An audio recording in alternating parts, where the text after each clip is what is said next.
Amigas e amigos, eu sou Oswaldo Bertolino, jornalista, escritor. Hoje é dia 5 de setembro de 2019. Quero continuar agradecendo aí vocês que estão compartilhando, comentando. Deu uma caidinha de novo. Essa história, né? Parece que fica comprovado que quando tem likes, comentários, essas coisas todas, isso faz com que a audiência dá uma subida. Por isso que eu estou insistindo aqui um pouco com vocês. Eu sei que é chato ficar falando disso toda hora e tal, mas, enfim, né? O que interessa no fundamental não é isso. Eu quero comentar hoje com vocês. Eu estava ouvindo até agora há pouco, assistindo, na verdade, no YouTube, o ministro da Economia, o Paulo Guedes, que ele está participando, está lá ainda, participando de um seminário que chama Nova Economia do Brasil, o Impacto para a Região Nordeste. O evento é promovido por esse site aí, Poder 360, em parceria com o Sistema Jangadeiro, diz aqui na apresentação, grupos de comunicação cearense, dono do jornal Tribuna do Ceará e de transmissoras da Band e SBT no estado do Ceará. Ele está lá com a sua tradicional verborragia truculenta. Impressionante a predileção dessa gente pela truculência, pela vulgarização, né, machismo, enfim, todo tipo de gente vulgar, né? É uma coisa que me chamou a atenção. Ele falou agora há pouco, isso deve repercutir aí nas redes, que é a questão, ele quer dizer o seguinte, que a questão fundamental é a pasta dele lá, né? A facção dele, que eu chamei aqui de as três facções. A facção dele é que é importante. O resto, o Bolsonaro fala isso, fala aquilo e tal, é divertido, mas isso não é relevante na opinião dele. Ele falou, isso o Guedes falando, ele falou isso, falou aquilo, lá pelas tantas, o Macron falou da Amazônia, ele respondeu que a mulher dele era feia, mas daí ele falou, e falou mesmo, está aí que ele falou, e a mulher é feia mesmo. Meu Deus, olha aí até onde vai a estupidez dessa gente troglodita, truculento, machista, né? Aquela história mesmo, a coisa do Bolsonaro. E tudo ele põe a vulgarização sexual. Essa gente acho que tem algum problema, né? Só pode ser. Eu brinco aqui, Freud explica, mas o que explica mesmo é ideologia. Isso é ideologia de troglodita, né? Dos porões da ditadura, a ideologia aí da Idade Média. Essa gente é medieval, né? Civilização, democracia, Constituição, né? E aí, interessante, alguns pontos aqui que eu listei para fazer breves comentários, né? Que ele falou que o capitalismo gosta de pobre. Olha aí, o capitalismo enriquece os pobres. Ele diz que não sei onde está saindo da miséria, na Indonésia, no Paquistão, na Ásia, não sei mais aonde, por aí afora, todo mundo sai na China, é óbvio, né? Porque a China tem outro sistema, né? Em 2020 a meta deles é todo mundo ter, e estão cumprindo as metas, né? Toda a população ter moradia, essas coisas básicas, né? De um mínimo de dignidade. A questão da educação, eu falei aqui num vídeo agora recente, por que o socialismo dá tanta importância para a saúde e para a educação. São duas coisas básicas para se ter qualidade de vida, para se ter forças produtivas desenvolvidas. Saiu uma matéria agora numa agência russa falando da educação na União Soviética, como era. Eu organizei um livro, escrevi inclusive um artigo, 100 anos da Revolução Russa, lá tem muito disso. Tem na editora anitagaribaldi.com.br, 100 anos da Revolução Soviética de 1917. Aí ele vem com essa, né, é um detalhe que ele chamou, fazendo a associação da questão da educação, que ele falou, no interior de São Paulo, por exemplo, né, as famílias tinham não sei quantos filhos, agora tem menos, porque enriqueceu, tem menos filhos, então tem espaço ocioso.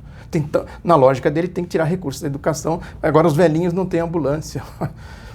É um discurso completamente de fake news, da abstração. Quer dizer, ele não discute, é a lógica, para entender o que ele está dizendo, é importante a gente olhar para o orçamento naquela lógica da pizza. As fatias e tal, né? Metade da pizza é o que ele administra, é o croupier, né, da jogatina, do mercado de títulos públicos. Disso ele não fala, ele vai falar da outra parte do orçamento. E com essas ladainhas todas. A questão do capitalismo, por exemplo, o capitalismo se apropriou da Revolução Industrial. O capitalismo se apropriou da Revolução Francesa. Isso é outra coisa. Não foi o capitalismo que fez a Revolução Industrial, pelo contrário. E não foi o capitalismo que fez a Revolução Francesa. Isso são conceitos que estão aí amplamente trabalhados, né, debatidos. Vai lá na economia clássica inglesa, Eu sempre falo aqui da Adam Smith, David Ricardo, etc., aquela turma toda lá, do Marx depois, né? O que está dito lá? A Revolução Industrial criou um novo sistema. O Marx dizia que o James Watt, se eu não me engano é assim o nome dele, que é o que pôs a máquina a vapor para funcionar, ele disse que não tinha mais remota noção da revolução que isso proporcionaria. Aí o que eles fazem, os malandros, né? Os neoliberais são malandros por excelência. Eles vão lá e dizem o seguinte, olha, o Adam Smith falou assim, o Adam Smith, né, um pioneiro aí da economia clássica inglesa, a questão do mercado, da mão invisível de mercado, abrir as fronteiras. Eles não abrem as fronteiras para os povos, né, para o povo de todo... Né, vem o caso aí das crises migratórias, né, o capitalismo está enriquecendo a população onde? Lógico que no processo de desenvolvimento da Revolução Industrial, teve a segunda Revolução Industrial, a terceira Revolução Industrial, já se fala aí na quarta Revolução Industrial, na indústria 5G, essas coisas todas. É evidente que isso traz melhorias, né? Agora, precisa do sistema político para que essas melhorias sejam universalizadas. É o caso do SUS aqui no Brasil, né? Enfim, coisas que são elementares demais. Agora, na linguagem do troglodita, nada disso conta. É o capitalismo que fez tudo isso. É uma mistificação neoliberal típico dos jogadores, né, dos croupiers, do Lobão de Wall Street, essas coisas todas aí. Outra coisa que chamou a atenção que ele falou, essa história da classe política. Eles seguem nesta linha, né, ditatorial, obtuso, truculento, né, que a classe política é a classe política. A lógica da Lava Jato, que é a outra facção truculenta, troglodita, né, comandada pelo Sérgio Moro. Aliás, saiu a pesquisa aí, né, dizendo que o Sérgio Moro tem uma aprovação muito melhor do que o Bolsonaro. Lógico, eles fizeram toda a construção em cima desse discurso, que tem a turma que veio do céu, os corruptos que vieram do céu, e aqui tem os corruptos aqui da classe política. Por óbvio. E aí que entra essa história do embate das facções do Moro, né? O Bolsonaro com o Moro, o Bolsonaro com o Guedes, né? O que o Bolsonaro fala do Guedes? Que é bronco na política e outras coisas mais. O Sérgio Moro é ingênuo na política. Ele é o malandro, é o espertão, né? O que ele está fazendo, na verdade? Ele sabe, na lógica da classe política, entra ele também. Entra a turma dele, o clã, o filho, a história do Queiroz, essa história toda, e Flávio, Bolsonaro, não sei mais o que, etc. E lousa, pousa e mariposa, né? Tem tudo isso aí que precisa contar quando eles falam de classe política. Agora, o que o Paulo Guedes está dizendo, assim como a Lava Jato? O grande problema do Brasil é a Constituição. A Constituição de 88, ela é legatária dos saltos civilizatórios. Eu tenho falado tudo isso aqui, a lógica deles é essa. Então o que ele está dizendo? Que na Constituição tem tudo carimbado, que é necessário acabar com a Constituição e a classe política debate o orçamento. É isso que ele falou com todas as letras. Nada de carimbar verba para a saúde, para a educação, para a infraestrutura, essas coisas todas. Deixa tudo solto lá. Ele chega e fala, ó, aqui, ó, essa parte é minha, a da boca faminta, do mundo financeiro, e vocês tratem de se virar com outras coisas aí, com educação, saúde, etc. Olha aí a coisa, né, traduzida, é isso que ele está dizendo. Lógico que eles procuram mentir, né? A gente sabe os recursos. Deixa o orçamento livre, liberdade no orçamento. É a liberdade da raposa e as galinhas, né? Da chave do galinheiro na mão da raposa, né? A classe política que se vira lá, desde que vocês não mexam aqui, né, no bolo, né? Fazer o bolo crescer, aquela história toda, né? Da turma de Wall Street, tudo bem, né? Também ele falou do desmonte do Estado, ele vai mandar projetos, mais projetos, eles vão desmontar o Estado. Ele falou com todas as letras. Acabar com o funcionalismo público, acabar com as estatais. Aí deita a falação das estatais, que tem que acabar, para ele tem que vender tudo. Ele falou vender tudo, acabar com tudo. O que seria do Brasil sem as estatais? Sem a Revolução de 30? Consequentemente, teve as constituições que democratizaram a Revolução de 30, o ideal republicano, o chamado ideal republicano, da abolição, da independência, né? Isso se concretizou nas constituições democráticas de 46, de 88, vindo da Revolução de 30. O que seria do Brasil sem o Estado? Como é que os países se desenvolvem sem Estado? o que era o capitalismo, né? Até se chegar aí nessa situação, né, de ricos e pobres, alinhados e não alinhados, os blocos que se formam, as guerras, que eu tenho falado muito aqui, né? De resto, o que ele procura fazer? É uma repetição de um discurso bem conhecido na nossa história. Bem conhecido, com resultados também bem conhecidos. Teve a Revolução, tem um livro aí do Skidmore, não sei se é assim que pronuncia o nome dele, eu não estou com o livro aqui, que se chama De Getúlio a Castelo. É importante ler este livro para entender o que aconteceu de Getúlio a Castelo, de 30 a 64. Aí quando chegou em 64, o que eles fizeram? Apareceram aquela turma que vinha conspirando na economia, que o Nelson Werneck Sodré chamava de UDN gráfica, militar e política, né, que era aquele grupo que conspirava, o setor que conspirava na economia, assumiu também a economia. Roberto Campos, Otávio Gouveia de Bulhões, a escola do Eugênio Goudin, né? Eles assumiram com esse discurso do Paulo Guedes, a mesma coisa. Quem visitar a história vai ver. Eu estava lendo agora, recentemente, um artigo falando exatamente disso, lá, de 64. Né? E o resultado a gente viu. O Bolsonaro falou, né, disse aqui as bobagens que ele anda falando da ditadura, mandando, a economia foi bem. Como foi bem?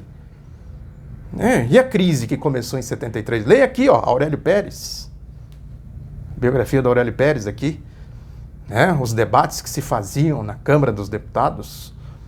O que foi a crise iniciada em 73, 74. Houve sim um milagre. Quem comeu o bolo do milagre e quem pagou a receita do milagre? Está aqui, ó, documentado. Aqui não tem nada inventado. Depois veio o Collor. O Guedes falando, lembra a Zélia? Quem é mais da minha geração lembra bem da Zélia. O Fernando tinha até a sátira na escolinha do professor Raimundo. O mesmo discurso do Paulo Guedes. Deu no que deu. Depois veio o Fernando Henrique Cardoso, com a sua equipe de economistas. Ele pôs economistas em todos os ministérios, até no Ministério do Trabalho, que ele disse, era o nome do ministro do Trabalho, era Paulo... tem um nome aí do apóstolo, Paulo de Tarso, né? Paulo de Tarso era o nome dele, veio do governo de Minas e tal. Você tem a missão de acabar com a era Vargas apodrecida no linguajar dele. Deu no que deu. Aí veio o ciclo Lula e Dilma, né? Que era a retomada da linha de Getúlio a Castelo. E assim como eles deram golpe em 64, deram golpe em 2016. Deram golpe, porque eles não ganhariam do Getúlio, não ganhariam do Juscelino, não ganhariam do João Goulart na democracia, não ganhariam. Deram golpe, fizeram isso, constituíram as máfias midiáticas, as máfias... Né? O governo Bolsonaro, ele se parece muito com a ditadura. Eu tenho falado isso aqui, as facções. Tem a facção aí o bando da Lava Jato, que tem os métodos, né, do SNI, né? Tem também os métodos dos porões nauseabundos, que o Bolsonaro tanto gosta. Veja que é tudo... A economia fala, não tem probleminha, mas a economia foi bem. Mentira, não foi bem. O respeito à família foi bem. Não foi. Né? Se estabeleceu uma guerra no país contra o povo, contra os ideais do povo, contra os ideais republicanos, democráticos, etc., contra a Constituição de 46. Né? E, do outro lado, tem a facção aí do Lobão de Wall Street, que é a mesma coisa, de Roberto Campos, de Zélia, da turma do Collor, da turma do Fernando Henrique Cardoso e tal, da turma da ditadura. E lá na Vevá, para onde eu não sei, imagino para onde vai. É uma guerra, na verdade, contra a Constituição, como foi em 64, como foi com o Collor, como foi com o Fernando Henrique, só que agora eles estão muito mais agressivos. São facções fascistas, de ideologia fascista, uma guerra contra a democracia, contra o povo, contra o país. Aquela história que eu comentei aqui, os patriotas sem pátria, sem povo. Não somos os patriotas, tira os índios, a pátria é nossa. Nós somos patriotas, tiram os escravos. Nós somos patriotas, os imigrantes que vieram aqui para trabalhar e tal, substituir a mão de obra escrava. Nós somos patriotas. Né? Vamos sabotar a República, somos patriotas. Vamos sabotar a Constituição de 46, somos patriotas. Vamos dar golpe de 64, somos patriotas. Era patriotada, naquela época se falava patriotada. É exatamente assim. A Folha, é importante outro detalhe também, que o Moro levou toda a sua laia lá para o Ministério da Justiça. Essa guerra com o Bolsonaro não é pouca coisa, não. É importante ficar de olho nisso. E o Guedes aí também dando seus pulos, né? As facções aí se movimentando. A Folha, por exemplo, faz um editorial que lá pelas tantas diz o seguinte, cita o Bolsonaro, uma entrevista que ele deu para a Folha, no estilo dele, disse o seguinte, entre aspas, o Bolsonaro: se eu levantar a borduna, todo mundo vai atrás de mim e eu não fiz isso ainda, disse o chefe do executivo na conversa com a Folha. Espera-se que não tenha refletido suficientemente, como costuma acontecer, a respeito da bravata autoritária que deixou soltar no ar. Aí a Folha conclui: a carta não oferece bordunas ao governante, mas manda impedir qualquer um que tente erguê-las contra o edifício do Estado de Direito.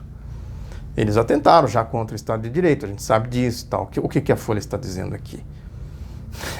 Olha, não vai por aí, seu doutor Bolsonaro. O Estadão está dizendo, o Grupo Globo está dizendo. É por isso que, volto a dizer, por isso que a Lava Jato, Sérgio Moro tem essa popularidade aí. Não vai por aí, porque nós não vamos te apoiar ali nessa... Em outras circunstâncias poderiam apoiaram em 64. Mas agora eles estão vendo que esse caminho aí, né, vai se formando um grande polo de oposição. Foi lançado aí esse movimento Direitos Já, agora agrupando aí um amplo setor, naquela ideia que eu sempre falei aqui, quer dizer, é preciso juntar forças, unir todos que fazem oposição a esses fascistas, porque o rumo deles está bem definido aí pelos comportamentos dos chefes das facções, das três principais facções que estão no governo. É isso aí, muito obrigado pela atenção, divulgue outra da notícia, vai clicando aqui, comentando, vamos, enfim, tocando em frente. Abraço a todos, até a próxima.